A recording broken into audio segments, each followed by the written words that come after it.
اب رکوع کا وقت آ گیا، رکوع کرتے وقت اللہ اکبر کہتے ہوئے صرف اتنا جھکنا ہے کہ آپ کے ہاتھ جو ہیں گھٹنے تک پہنچ جائیں، بس زیادہ جھکنا نہیں ہے۔ اور مردوں کے لیے حکم ہے کہ زیادہ جھکیں، کہ اپنے پیٹھ اور سر کا لیول حتی الامکان کوشش کریں کہ وہ برابر ہو جائے، برابر ہو جائے۔ تو عورتوں کی نماز اور مردوں کی نماز صحیح احادیث سے ثابت ہے کہ یہ دونوں کی نماز میں فرق ہے۔ آج ہمارا ایک بہت بڑا طبقہ اس میں فرق نہیں کرتا، وہ کہتا ہے کہ نماز، مردوں کی نماز اور عورتوں کی نماز ایک ہے، حالانکہ یہ غلط بات ہے۔ احناف کے نزدیک ہم حنفی ہیں، ہم امام ابو حنیفہ رحمہ اللہ کو فالو کرتے ہیں، تو ہمارے قاعدے سے متعلق، ہمارے فقہ میں، ہمارے فقہی تعلق سے متعلق عورتوں کی نماز میں اور مردوں کی نماز میں خاصا فرق ہے، خاصا فرق ہے، بہت فرق ہے۔ تھیوری میں کوئی فرق نہیں ہے، تھیوری سب کی ایک جیسی ہے، پریکٹیکل میں فرق ہے، پریکٹیکل میں فرق ہے، عملی نماز میں، عملی طریقے میں فرق ہے۔ اور وہ طریقہ یہ ہے کہ رسول اللہ نے فرمایا جتنا پردہ کر سکے نماز کے اندر بھی وہ زیادہ افضل ہے، جتنا سمٹ کے پڑھے وہ زیادہ عورت کے لیے بہتر نماز ہے، بہترین نماز ہے، نہ کہ مردوں کے لیے۔ اب اس کے بعد میں تفصیلاً کو بتاتا بھی رہوں گا سب سے بتا، اور جو لوگ اس کے بارے میں دوسری بات کرتے ہیں وہ بھی آپ کو بتاتا رہوں گا تاکہ آپ کی رہنمائی، کوئی اختلافی بات کرنے کا موڈ نہیں ہے، نہ کوئی اختلاف میں بات کرنا چاہتا ہوں، بس اتنا چاہتا ہوں کہ آپ کے علم میں یہ بات آ جائے کہ کون سا طریقہ درست ہے، کون سا طریقہ غلط ہے، اور جو لوگ غلط کر رہے ہیں ان کو بھی کچھ بولنے کی ضرورت نہیں ہے، بس ان کو اپنے حال پہ چھوڑ دیں، آپ اپنی فکر کریں کہ میں صحیح نماز پڑھ رہی ہوں، بس یہ فکر ہونی چاہیے۔ تو یہ تو تھا نماز کا طریقے سے متعلق 2-3 چیزیں جو میں نے آپ کو بتلائی۔ کل انشاءاللہ اس کے بعد سجدے اور رکوع کی پوری اب بات کریں گے، رکوع تک ہم نے آج بات کی ہے۔ آج ہمارا چوتھا ٹاپک جو ہے وہ کچھ مسائل ہیں جو عورتوں سے تعلق رکھتے ہیں۔ بالوں کا صاف کرنا، سر کے بال کاٹنا عورت کا۔ مردوں کے لیے حکم یہ ہے کہ مرد اپنے بال کندھوں تک بڑھا سکتے ہیں، لیکن اس کے اندر بھی شرط یہ ہے کہ اگر بالوں کو سنبھال کے رکھیں، بالوں کو کنگھی کر کے رکھیں، تو اس صورت میں شریعت نے اجازت دی ہے کہ کندھوں تک بڑھا سکتے ہیں، سنت رسول ہے۔ لیکن اگر بالوں کا خیال نہیں رکھ رہے، آپ کے بال بکھرے ہوئے ہیں، آپ کنگھی نہیں کر رہے، کنگھا نہیں کر رہے، اور آپ نے بال بڑھائے ہوئے ہیں، تو ایسے بال بڑھانے کی اجازت شریعت نے نہیں دی۔ جو چیز سنت کی تھی وہ چیز آپ کے لیے گناہ کا سبب بن جائے گی۔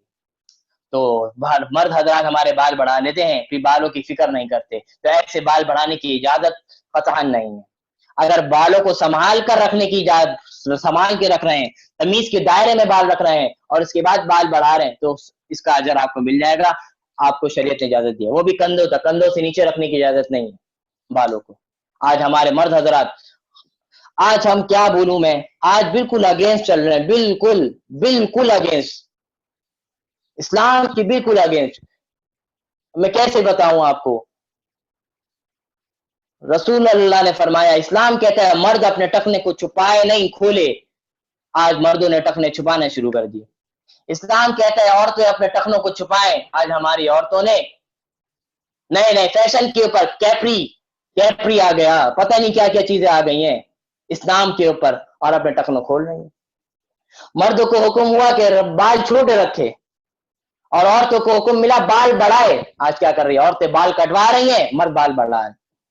اللہ تعالی ہمیں ہدایت نصیب فرمائے، ہمیں ہدایت نصیب فرمائے۔ ہم فیشن میں اتنے اندھے ہو گئے ہیں کہ ہمیں اسلام کا کچھ پتہ ہی نہیں، اسلام سے آگے نکل گئے۔ اللہ تبارک و تعالی ہماری حفاظت فرمائے۔ پھر بولتے ہیں ہم مسلمان سے شکست کیوں ہے، ہم زوالی کا شکار کیوں؟ یہی تو وجوہات ہے، تم نے اسلام پہ، ہم نے اسلام کو چلنا چھوڑ دیا، ہمارے قصور ہے کہ ہم آج سے کافر ہم سے آگے ہیں، ہم نے اسلام کو چھوڑا، ہم پیچھے ہو گئے، ہم نے دوسروں کی چیزوں کو لے کر فخر سمجھا، ہم پیچھے ہو گئے، اور وہ آگے بڑھ گئے، وہ مسلمانوں کی چیز لے کر آگے بڑھ گئے، ہم کفاروں کی چیز لے کے پیچھے ہو گئے۔ بڑی بدقسمتی کی بات ہے۔ تو عورتوں کا سر کا بال کٹوانا حرام ہے، حرام ہے، حرام ہے۔ عورتیں اپنے سر کے بال نہیں کاٹ سکتی، عورتیں اپنے سروں کے بال نہیں کاٹ سکتی، وہ لڑکی ہو کوئی بھی ہو، شادی بیاہ ہو، کچھ بھی ہو، عورتوں کو بال کاٹنے کی اجازت قطعاً نہیں ہے، حرام ہے، حرام ہے۔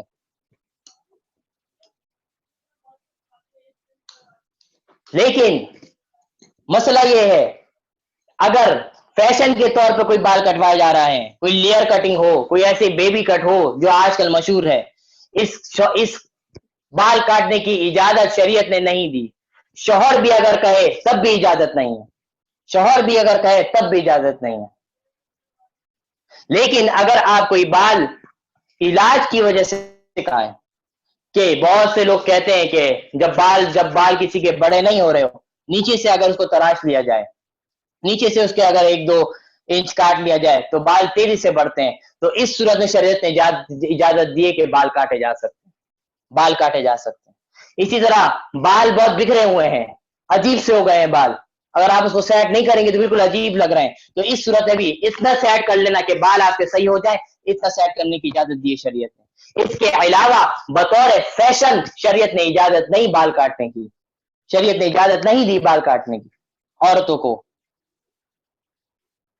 یہ تھا بالوں کا مسئلہ. اسی طرح ہم بالوں میں رنگ لگاتے ہیں، کلر لگاتے ہیں. رسول اللہ نے فرمایا جو شخص اپنے بال میں سیاہ رنگ لگائے، کالا رنگ لگائے، فرمایا وہ شخص جنت کی خوشبو سے بھی محروم رہے گا. جنت کی خوشبو سے بھی محروم رہے گا. اس لیے شریعت نے اجازت نہیں دی ہے کہ بالوں میں کالا رنگ لگانے کی، سیاہ رنگ لگانے کی. اور اگر ایسا رنگ ہے جس کے اوپر وضو بھی نہیں ہو پا رہا، اس کا لیئر بن رہا ہے، اس کے نیچے پانی نہیں پہنچ رہا، تو وضو بھی نہیں ہوگا، نماز بھی نہیں ہوگی. لیکن اگر کوئی شخص کالے رنگ کے علاوہ کوئی اور رنگ لگا رہا ہے، براؤن کر رہا ہے، ڈائی کروانے میں بہت سارے جو گولڈن کلر کے رنگ ہوتے ہیں، تو شریعت نے اس کی اجازت دی ہے، عورتیں یہ رنگ لگا سکتی ہیں. لیکن اس کے اندر شریعت یہ دی اجازت کہ رنگ ایسا ہو کہ اس پہ پانی پاس ہو جاتا ہو. پانی اگر پاس نہیں ہوتا اس کے نیچے تو وضو نہیں ہوگا. جب وضو نہیں ہوگا نماز روزے کچھ نہیں ہوں گے. تو کالے رنگ کی خاص ممانعت آئی ہے. یہ مردوں اور عورت دونوں کے لیے حکم ہے.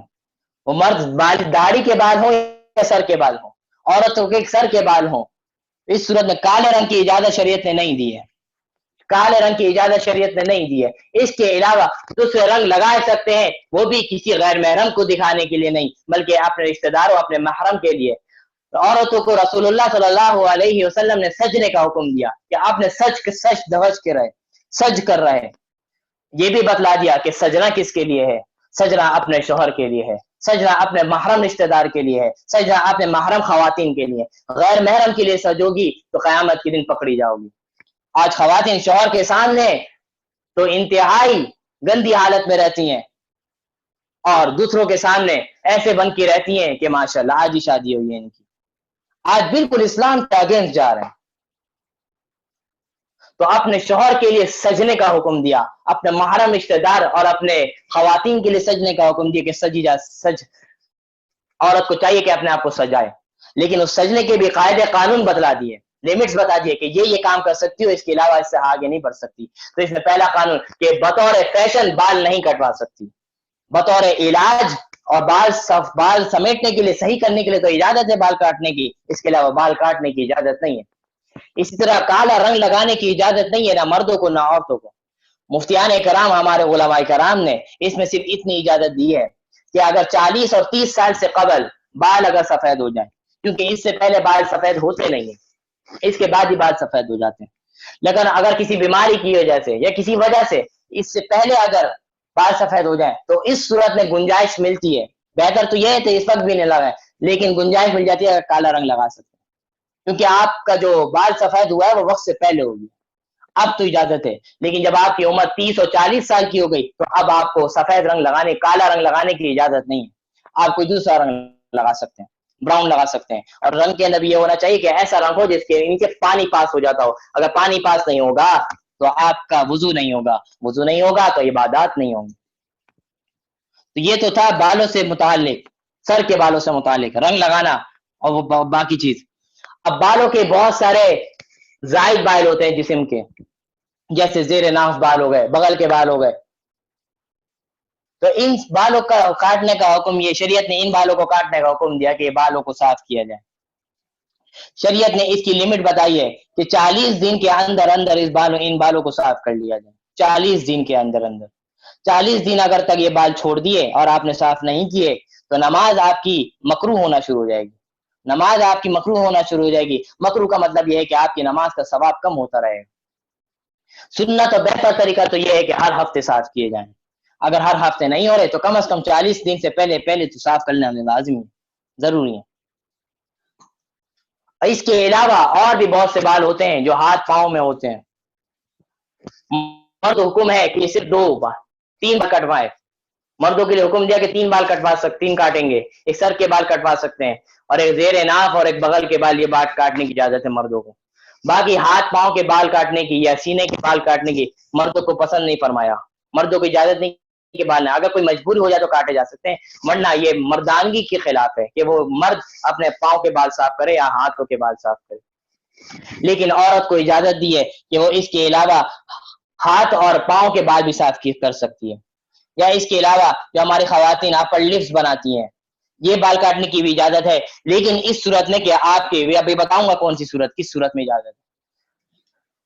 تو اگر عورت کے بعد سب ہاتھ پاؤں میں اتنے بال ہیں کہ اس کے اندر مردوں کی مشابہت پیدا ہو رہی ہے، وہ مردوں کے پاؤں لگ رہے ہیں، تو اس صورت میں شریعت نے اجازت دی ہے کہ وہ ہاتھ اور پاؤں کے بال صاف کر سکتی ہیں، بال کاٹے جا سکتے ہیں. لیکن اس کے اندر شریعت نے اجازت دی، عورتوں کو حکم دیا کہ کوشش کریں کہ اس کے لیے بلیڈ کا استعمال نہ کریں، بلیڈ کا استعمال نہ کریں، کسی کریم وغیرہ کے ذریعے اس کو صاف کریں، کوئی سے بھی بال ہوں. لیکن اگر کوئی مجبوری ہے، کوئی مسئلے کی باتیں نہیں ہو، کوئی مسائل ہیں، تو اس صورت میں بلیڈ کا استعمال کرنا جائز ہے، کر سکتے ہیں.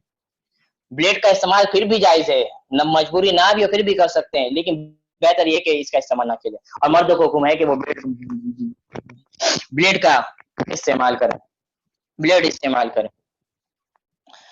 اب آ جائیں تو ایک 2 بال اور ہیں. ایک ہے بھویں، آئی بروز جسے کہا جاتا ہے، آئی بروز جسے کہا جاتا ہے. رسول اللہ نے فرمایا 2 چیزوں کے بارے میں فرمایا، ایک ہی حدیث میں 2 چیز کو جمع فرمایا. رسول اللہ نے فرمایا جو خواتین 3 چیزوں کے بارے میں، بلکہ ایک حدیث میں 3 چیزوں کو جمع کی، 3 چیزوں کے بارے میں فرمایا. جو خواتین اپنے بالوں، اپنے بھویں کاٹتی ہیں، اپنے آئی بروز بنواتی ہیں. دوسرے نمبر پر جو خواتین اپنا جوڑا بناتی ہیں، جوڑا بنا کے رکھتی ہیں، جوڑا. اور تیسرے نمبر فرمایا جو خواتین اپنے جسم کے اندر نقش و نگار کرواتی ہیں، جس کو ہم کہتے ہیں ٹیٹو بنوانا، ٹیٹو بنواتی ہیں. تو اس تینوں چیز عادت والی خواتین کے بارے میں فرمایا یہ خاتون جہنمی ہے، جہنمی ہے، جہنم میں داخل ہوگی. تو آئی بروز کا کاٹنا شریعت نے اجازت نہیں دی. آئی بروز کے کاٹنے کی، کاٹنا ایسا ہے کہ جہنم میں لے کے جانے والے ہیں، جہنم کی خوشبو سے بھی محروم رہے گی. آج کی خواتین بطور فیشن آئی بروز بنواتی ہیں، یقین کر لیں جہنمیوں کی علامت ہے، جہنمی فرمایا رسول اللہ نے فرمایا ایسی خاتون. لیکن شریعت نے اجازت دی ہے کہ آپ کی بھویں بہت زیادہ بڑھ گئی ہیں، اتنی بڑھ گئی ہیں کہ آپ مرد لگنے لگی ہیں. آج ہماری خواتین ہلکی سی بڑھتی ہیں اور شریعت کو سامنے لے کر آتی ہیں، شریعت نے اجازت دی ہے کہ بڑھ جائے، زیادہ بڑھ جائے تو کاٹنے کی اجازت ہے. اتنے آسانی سے اجازت نہیں دی، تب اجازت دی ہے کہ جب آپ کی شکل مردوں جیسی لگنے لگ جائے. اس کی وجہ سے تب شریعت نے اتنی کاٹنے، اس وقت بھی اتنا کاٹنے کی اجازت دی ہے کہ آپ کی شکل عورتوں جیسی بن جائے. اور آج ہماری خواتین کا کوئی بھی اتنے بڑے بڑے بھویں کسی کے نہیں ہوتے جو مرد لگنے لگ جائے. تو معلوم ہوا کہ شریعت نے آئی بروز کاٹنے کی اجازت نہیں دی. اگر کوئی 100 میں سے کوئی ایک خاتون کی ایسی حالت ہو گئی ہے، ایسے اس کے بھویں بڑھ گئے ہیں کہ بہت زیادہ مردوں کی طرح اس کی شکل ہو گئی ہے، تو اس صورت میں شریعت نے اجازت دی ہے کہ وہ اتنے بھویں کاٹتے کہ آپ کی شکل جو ہے وہ عورت جیسی بن جائے. یہی مسئلہ اپر لپس کا ہے. اگر ایسے بال آ گئے ہیں جیسے مردوں کی مشابہت ہو رہی ہے، جیسے مردوں کی مونچھیں وغیرہ روئیں آ جاتے تو کیسے ہوتا ہے، اگر ایسے بال آ گئے ہیں تو اس صورت میں اپر لپس بنانے کی گنجائش شریعت نے دی ہے، اجازت کے کاٹنے اپر لپس بنا لیں. لیکن اگر ایسا نہیں ہے، بالکل نہیں ہے، آپ عورت ہی لگ رہی ہیں، تو اس شریعت نے اس میں بھی اجازت نہیں کہ اپنے اپر لپس بنائیں. اور بالوں کی خاصیت یہ ہوتی ہے اس کو جتنا کاٹو گے وہ تیزی سے بڑھے گا. آج ہماری خواتین پہلے کچھ ہوتا نہیں ہے، کاٹ لیتی ہیں، اس کے بعد وہ بڑھنے شروع ہو جاتے ہیں، پھر تو ان کی مجبوری بن جاتی ہے. تو پہلی ہی دفعہ کوشش کریں کہ یہ کام کریں ہی نہ، تاکہ یہ چیزیں ہی نہ آئے آپ کے. یہ تو تھی. اور جوڑا باندھنا، جوڑے باندھنے کے بارے میں رسول اللہ نے فرمایا جو جوڑے باندھتی ہیں اپنے اوپر، جو جوڑا بنا کے اوپر رکھتی ہیں، جیسے رسول اللہ نے فرمایا جیسے اونٹ کا کوہان ہوتا ہے، اونٹ کا جیسا کوہان ہوتا ہے، بہت سی خواتین ایسے رکھتی ہیں، تو ایسی خواتین بھی جہنمی ہے، جہنمی قرار دی ہے. شریعت نے کہا ہے کہ عورت اپنے بال کو سمیٹ کے رکھے، کھول کے بھی نہ رکھے، کھول کے بھی نہ رکھے، سمیٹ کے رکھے. اس سے بالوں کی حفاظت بھی ہوتی ہے اور پھر بے پردگی اور دوسری چیزوں سے بھی بچا جا سکتا ہے. تو ہماری صحابیات اگر دیکھیں، ہماری ازواج مطہرہ رسول اللہ صلی اللہ علیہ وسلم کی ازواج مطہرات کا معمول تھا کہ آپ نے بالوں کو چوٹیاں بنا کے رکھتی تھی، چوٹیاں باندھ کے رکھتی تھی تاکہ تبھی ان کے بال بھی گھنے ہوتے تھے، بال بھی لمبے ہوتے تھے، تیل لگاتی تھیں. آج ہم نے چھوڑ دیا ہے سب، تبھی آپ یہ حالات ہیں. تو بہتر طریقہ ہے کہ اپنے بالوں کو چوٹیاں باندھ کے رکھیں، جوڑا نہ باندھیں. اور اگر چوٹیاں نہیں بھی باندھ رہے تو اس طرح سنبھال کے رکھیں کہ بس جوڑا نہ باندھیں. جوڑا اگر باندھ لیا تو وہ حدیث میں آپ شامل ہو جائیں گے. جوڑا نہیں باندھنا ہے، کھول کے رکھنا ہے یا چوٹیاں، بہترین طریقہ ہے چوٹیاں باندھ کے رکھیں. یہ تو تھے بالوں کے احکام. اور اسی طرح ٹیٹو بنانا، یہ تو الحمدللہ ہماری خواتین بہت ان چیزوں سے بچی ہوئی ہیں، نقش و نگار اپنے جسم پر بناتی ہیں. ایسے کے بارے میں بھی رسول اللہ نے فرمایا یہ بھی جہنم ہے. عورت کا ناخن بڑھانا، عورت کو دیکھتے ہیں بہت بطور فیشن ناخن بڑے بڑے کر کے رکھتی ہیں، جیسے ڈریکولا کے ناخن. میں ان کو ڈریکولا ہی کہوں گا اور کچھ نہیں کہوں. یہ کوئی فیشن ہے؟ یہ کوئی فیشن ہے؟ کوئی کہہ دے خدا نہ خواستہ ہم فیشن میں اتنے اندھے ہو جاتے ہیں. کوئی آج ہمارے ایسے ایسے اپلیکیشنز نکل گئے، اس پہ کتا بلی بننے پہ فخر کرتے ہیں. لوگ کتے بن جاتے ہیں اور کہتے ہیں ماشاءاللہ بہترین لگ رہے ہو. آج ایسا کوئی فیشن آ جائے کہ لوگ کتا بننا شروع کر دیں تو ہم کتے بھی بن جائیں گے، ہم دوسرے جانور بھی بن جائیں گے. ہماری یہ حالت ہے، ہماری عام ایمان کی حالت یہ ہو گئی ہے. ہم اس یہی حکم آپ کے ناخن بڑھانے کا. ایک تو شریعت نے اس کو پسند نہیں فرمایا. شریعت نے ہمیں صفائی کا حکم دیا، صفائی کرو، ہر ہفتے اپنے ناخنوں کو کاٹو. ہماری عورتیں ناخن بڑھاتی ہیں، اس کو سمجھتی ہیں فیشن کی چیز ہے، اچھی چیز ہے. اور یہی ناخن اگر کہیں سے ٹھوکر لگ کے کٹ جائے، ٹوٹ جائے تو کیا تکلیف ہوتی ہے. پھر ہم وہ جب پھر ہم برداشت کرتے بولتے ہیں یہ کیا ہو گیا. یہ ناخن اگر کہیں ٹھوکر لگ کے ٹوٹ جاتے ہیں پھر پتہ چلتا ہے، پھر سزا نقد سزا ملتی ہے. اس وقت ہاتھ کے ہاتھ سزا ملتی ہے خواتین کو. تو شریعت نے صفائی ستھرائی کا حکم دیا، عورت کو حکم دیا، مرد کو حکم دیا اپنے ناخن کو صاف رکھے، کاٹے نہیں. بڑھائے گی تو ناخن گندے ہوں گے. صفائی کا پھر بھی خیال رکھے. اگر صفائی کا خیال بھی رکھ رہی تو اس صورت میں بھی شریعت نے اجازت نہیں دی ناخن بڑھانے کی. شادی بیاہ کے موقع پر اگر بہت زیادہ ہی فیشن کا غلبہ ہے، بہت زیادہ غلبہ ہے، تو نقلی ناخن جو ہوتے ہیں وہ لگا لیا جائے، وہ بھی صرف محرم وغیرہ کے لیے. پھر وہ ختم ہو جائے تو نکال لیا جائے. اتنی اجازت دی ہے، لیکن اپنے قدرتی ناخن بڑھانے کی اجازت نہیں ہے. اور نقلی ناخن بھی یہ ہونے چاہیے کسی انسانی ناخن نہ ہو، کسی انسانی ناخن کے بنے میں نہ ہو، بلکہ پلاسٹک وغیرہ کے بنے ہوئے تو اجازت ہو. اگر انسانی اعضاء کے ناخن بنے ہوئے تو اس کی اجازت نہیں ہے لگانے کی، اور فکس کرنے کی نہیں، بطور آرٹیفیشل نکال دینا چاہیے. یہ تھا ناخن بڑھانا. ناخن بڑھانے کی بھی شریعت نے اجازت نہیں دی ہے.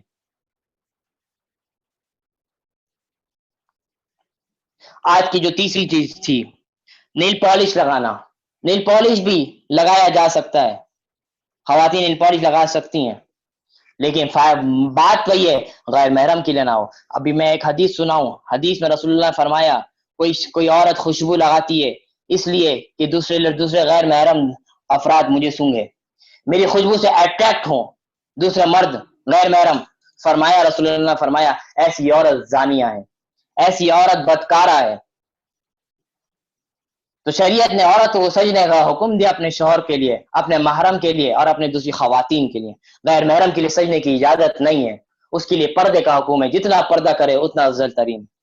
آوازوں کا بھی پردہ ہونا چاہیے. پردے کے اوپر باقاعدہ ایک ٹاپک رکھوں گا جس کے بعد سارے پردے کے مینر سارے بتاؤں گا، کب کیسے پردہ کرنا. ابھی یہ رکھیں. تو اسی طرح نیل پالش لگانے کی بھی اجازت ہے، وہ بھی کن کے لیے؟ اپنے شوہروں کے لیے، اپنے محرم خواتین اور مرد و حضرات کے لیے، محرم کے لیے. اور اس کے بعد جب نیل پالش لگائیں، نیل پالش کے اندر بھی یہ دیکھا جائے گا کہ نیل پالش کسی حرام چیزوں سے بنائی ہوئی نہیں ہے، حلال چیزوں سے بنائی ہوئی ہے. بہت سی نیل پالش کے اندر حرام چیزیں شامل کی جاتی ہیں، اس سے بنائی جاتی ہے، تو اس سے وہ نیل پالش استعمال کرنے کی اجازت نہیں. لیکن اگر کوئی کلیئرٹی ہے اس کے نیل پالش کے بارے میں کہ ایسا نہیں ہے، اور ایسا عام طور پہ ایسا نیل پالش ہوتا بھی نہیں جو عام مارکیٹ میں ہوتا ہے، وہ ایسا نہیں ہوتا، تو وہ نیل پالش لگانے کی شریعت نے اجازت دی ہے. لیکن لگانے کے بعد اس کو اتار لیں، لگانے کے بعد اس کو اتار لیں، تھینر وغیرہ سے کسی سے بھی اتار لیں.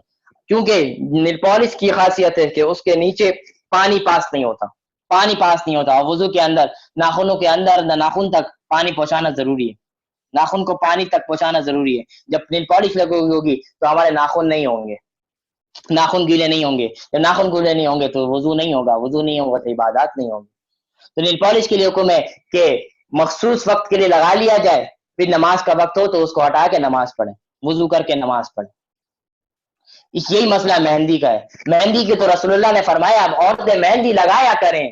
مہندی کو لگانا رسول اللہ نے سنت قرار دیا. مہندی لگانا تو باعث برکت ہے.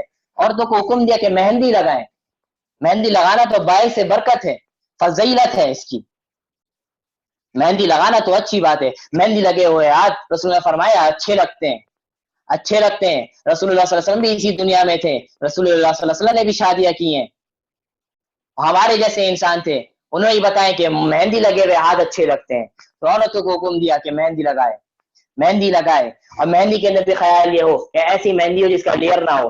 اگر لیئر ہوگا تو پانی پاس نہیں ہوگا, اور ہماری مہندی ایسی ہوتی بھی نہیں ہے, وہ صاف ہو جاتی ہے, وہ جسم کے اوپر آ جاتی ہے, پانی اس کے اوپر چلا جاتا ہے آرام سے. تو مہندی لگانے کی اجازت ہے. مہندی کے اوپر وضو بھی ہو جاتا ہے. آئی بروز کے میں نے بتا دیا. آج کا جو اسلامک جنرل نالج تھا یہ ہمارا رہ جائے گا کیونکہ وقت مکمل ہو گیا ہے.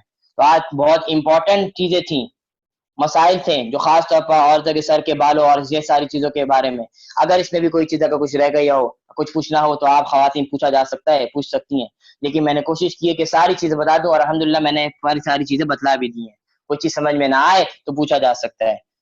تو یہ آج کی جو کلاس کا تھا, ہمارا وقت بھی متعین ختم ہو گیا, اور ایک ٹاپک رہ گیا, وہ انشاءاللہ کل ہم کریں گے. اللہ تعالیٰ سے دعا ہے اللہ تعالیٰ ہمیں عمل کرنے والا بنا دے, عمل کرنے والا بنا دے, اپنی زندگی میں شامل کرنے والا بنا دے. اللہم دعا کر لیجئے. اللهم صل على محمد وعلى ال محمد. اللهم الحمد لله رب العالمين والعاقبة للمتقين. اللهم صل على محمد وعلى ال محمد كما صليت على ابراهيم وعلى ال ابراهيم انك حميد مجيد. اللهم بارك على محمد وعلى ال محمد كما باركت على ابراهيم وعلى ال ابراهيم انك حميد مجيد. ربنا آتنا في الدنيا حسنة وفي الآخرة حسنة وقنا عذاب النار. ربنا تقبل منا انك انت السميع العليم وتب علينا انك انت التواب الرحيم. یا رحیم, یا میرے اللہ, یا میرے مولا, ہم سب کے ربا, ہم سب کے ربا, ہمیں یا اللہ ہمیں معاف فرما دے, ہمیں معاف فرما دے. یا اللہ آج رحمت کا عشرہ آخری ہے, یا اللہ آج آخری دن ہے رحمت کا, کیا پتا ہمیں اگلا رمضان نصیب ہو یا نہ ہو. کتنے لوگ ہمارے میں ہوں گے اگلے سال نہیں ہوں گے, ہم ہوں گے نہیں ہوں گے کچھ پتہ نہیں ہے. یا اللہ ہم پر اپنا کرم فرما دے. یا اللہ رحمت کے چند گھڑی راہ رہ گئی ہیں, یا اللہ اپنی رحمتیں انڈیل دے. یا اللہ ہم رحمتیں, یا اللہ ہم آپ سے رحمتوں کی بھیک مانگتے ہیں. یا اللہ ہم آپ سے اپنے رحمت, آپ کی رحمت کی بھیک مانگتے ہیں. یا اللہ ایک چھوٹا بچہ اپنے ابا سے کیسے کسی چیز کے بارے میں ضد کرتا ہے تو لوٹ پوٹ ہوتا ہے, گڑگڑاتا ہے, زیادہ گڑگڑاتا ہے تو ابا بھی وہ چیز دے دیتا ہے, ابا بھی وہ چیز کی خواہش پوری کر دیتا ہے. یا اللہ ہم ابا سے نہیں, اب تو ربا سے مانگ رہے ہیں. یا اللہ ہم تو اپنے ربا سے مانگ رہے ہیں, جس طرح وہ بچہ گر رہا ہے اسی گڑ گڑا رہے ہیں. یا اللہ جب بچے کا ابا دے دیتا ہے تو آپ تو ہمارے ربا ہیں. یا اللہ ہمیں رحمت دے دے. یا اللہ ہمیں اپنی رحمت سے آغوش میں لے لے. یا اللہ جس کاموں سے رحمت ملا کرتی ہے وہ کام کرنے کی توفیق نصیب فرما دے. یا اللہ چند گھڑیاں رہ گئی ہیں, چند وقت رہ گئے, رحمت کا عشرہ جانے والا ہے, رحمت کا عشرہ ہم سے گزرنے والا ہے. یا اللہ رحمتیں انڈیل دے. یا اللہ رحمتیں انڈیل دے. یا اللہ ہمارے والدین پر رحمت فرما. یا اللہ ہمارے والدین پر رحمت فرما, ہمارے اساتذہ پر رحمت فرما, ہمارے اساتذہ پر رحمت فرما, ہمارے دوست و احباب پر رحمت فرما. یا اللہ ہمارے رشتہ داروں پر رحمت فرما, ہمارے پھپھا پھوپھیوں پر رحمت فرما, ہمارے چاچا چاچیوں پر رحمت فرما. یا اللہ ہمارے ماموں مامیوں پر, یا اللہ ہمارے کزنوں پر, یا اللہ ہمارے تمام متعلقین, یا اللہ ہمارے تمام تائیوں پر, یا اللہ سب پر اپنے رحمت فرما. یا اللہ ہمارے خاندان میں سے جو لوگ گزر گئے وہ میرے خاندان میں سے میرے دادا دادی ہوں, میرے ماموں ہوں, میرے پھپھا ہوں. یا اللہ اس کے علاوہ میرے دوست و احباب میں سے بھی بہت لوگ اس دنیا سے رخصت ہوئے. یا اللہ میرے متعلقین میں سے بھی بہت لوگ رخصت ہوئے. یا اللہ ان سب پہ بھی رحمت فرما, ان سب سے بھی رحمت فرما. جو خواتین اس درس میں شامل ہوتی ہیں, جو ان کی ریکارڈنگ بھی سنتی ہیں, یا اللہ جو اس کام میں اکیڈمی سے جس کا بھی تھوڑا بہت تعلق, اور تمام خواتین کے اوپر یا اللہ رحمت فرما, اپنے رحمت خاصہ فرما. ان کے خاندانوں پر رحمت خاصہ نصیب فرما. یا اللہ یہ مصحف اکیڈمی یا اللہ ایک طویل عرصے سے دین کا کام کر رہی ہے, یا اللہ ان کی مشکلات کو آسان فرما. یا اللہ ان کی مشکلات کو آسان فرما. یا اللہ اس کو دین رات دوگنی ترقی نصیب فرما. یا اللہ یہ مصحف اکیڈمی کے ذریعے آج ہم الحمدللہ یہاں بیٹھے ہوئے درس سن رہے ہیں. یا اللہ اس کو نظر بد سے بچا, شرارت کی شر سے بچا. یا اللہ ان کی اس اکیڈمی کے جو آنر آنر ہیں یا اللہ ان کے اوپر بھی اپنا خاص رحمت فرما، خاص رحمت فرما، خاص رحمت فرما، ان کے والدین پر، ان کے بھائی بہنوں پر، ان کے خاندان والوں پر، ان کے تمام متعلقین، ان کے شاگردوں پر یا اللہ سب پر رحمت فرما، سب پر رحمت فرما، سب کی جائز مرادوں کو پورا فرما۔ ہمارے متعلقین میں سے جتنی خواتین یہاں پر ہیں، ان کے متعلقین میں سے جو لوگ اس دنیا سے رخصت ہوئے، سب کی کامل مغفرت فرما، رمضان کی برکت ان تک پہنچا، رمضان کی برکت ان تک بھی پہنچا یا اللہ، ہم سب کو معاف فرما یا اللہ، ہم سب کو معاف فرما یا اللہ۔ آخری دعا یہی ہے یا اللہ، ابھی بھی رحمت نصیب فرما، موت سے پہلے بھی رحمت فرما اور موت کے بعد بھی رحمت فرما یا اللہ، اپنے رحمت خاصہ نصیب فرما۔ اب مغرب کے بعد مغفرت کا اشرا شروع ہونے والا ہے یا اللہ، ابھی سے ہماری مغفرت بھی فرما دے یا اللہ، مغفرت بھی فرما دے یا اللہ، مغفرت بھی فرما دے، رحمت بھی نازل فرما دے یا اللہ، مغفرت بھی فرما دے۔ ربنا تقبل منا انك انت السميع العليم وتب علينا انك انت التواب الرحيم۔ ربنا ظلمنا انفسنا وان لم تغفر لنا وترحمنا لنكونن من الخاسرين۔ سبحان ربك رب العزة عما يصفون وسلام على المرسلين والحمد لله رب العالمين، آمين برحمتك يا ارحم الراحمين۔ السلام علیکم ورحمۃ اللہ۔